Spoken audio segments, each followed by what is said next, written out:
पर्याप्त है। संतान तो सबके हैं, लेकिन संतान कितनी सदाचारी है, कितनी सज्जन है, कितनी गुणवान है, ये प्रमुख बात है। संतान तो सबके है, किसी की संतान दारू पी रही है, किसी की कुछ कर रही है, किसी की कुछ, लेकिन संतान होना केवल पर्याप्त नहीं है। संतान सुख यदि चाहते हैं तो संतान सदाचारी होनी चाहिए, सज्जन होनी चाहिए। इसके लिए क्या करना है? अपनी पत्नी को जब फल सौंपो तो उनको बताना, कुछ नियम उन्होंने बताए महाराज। अब ये उनकी पत्नी के लिए नहीं है, ये सबके लिए है। ध्यान से सुनना मैया, जो भी स्त्री गर्भवती है उनके लिए है। आगे आने वाले जीवन में सबका काम पड़ेगा महाराज। सब गृहस्थाश्रम वाले हैं तो सब इन नियमों को सुन ले। जो भी व्यक्ति इन नियमों का पालन करता है उसकी जो संतान होती है वो सदाचारी होती है, सज्जन होती है। नियम बताए कि पहला नियम है कि जब बालक गर्भ में आ जाए, ठहर जाए, तो पहले नियम का पालन करना है कि उनको सत्य बोलना है। क्या करना है? बोलिए। हम तो बुलवाते हैं, जहां जहां हम कथा करते हैं वहां हम बुलवाते हैं। इससे क्या होता है? आपको नींद नहीं आती।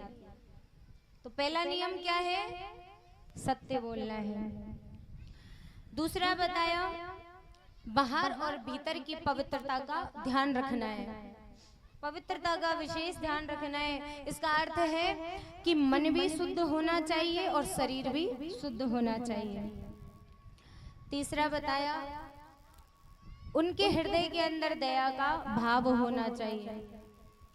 दया के भाव से अर्थ है कि कोई भी व्यक्ति जो हमसे आयु में छोटा है चाहे बड़ा है, सबके प्रति अपनत्व की भावना होनी चाहिए कि ये सब हमारे हैं, सब अपने हैं, किसी से बैर भाव नहीं होना चाहिए। चौथा नियम बताया दान का, सबसे महत्वपूर्ण। क्या करना है? दान करना चाहिए। जैसी भी आपकी क्षमता हो, जरूरी नहीं है कि घर खेत नाम करा दो, जरूरी नहीं कि 1 किलो सोना दो, 2 किलो चांदी दो, जैसी आपकी क्षमता हो। जितना आपका सामर्थ्य हो उतना आपको दान करना चाहिए। जो भी व्यक्ति इन नियमों का पालन करता है, उनके जो बालक होते हैं वे सदाचारी होते हैं, सज्जन होते हैं। एक भक्त तो भोजनम, और उस स्त्री को चाहिए कि महाराज वो एक समय भोजन करे, एक समय फलाहार करे और एक समय भोजन करे। कितने समय का भोजन बताया है? एक समय का। इन नियमों का जो पालन कर लेते हैं उनके बालक सज्जन होते हैं, भगवत प्रेमी होते हैं और सदाचारी होते हैं। ऐसे व्यक्तियों का समाज में मान सम्मान होता है, प्रतिष्ठा बढ़ती है। बोलिए श्रीमद् भागवत महापुराण की जय। जय श्री राधे। इस प्रकार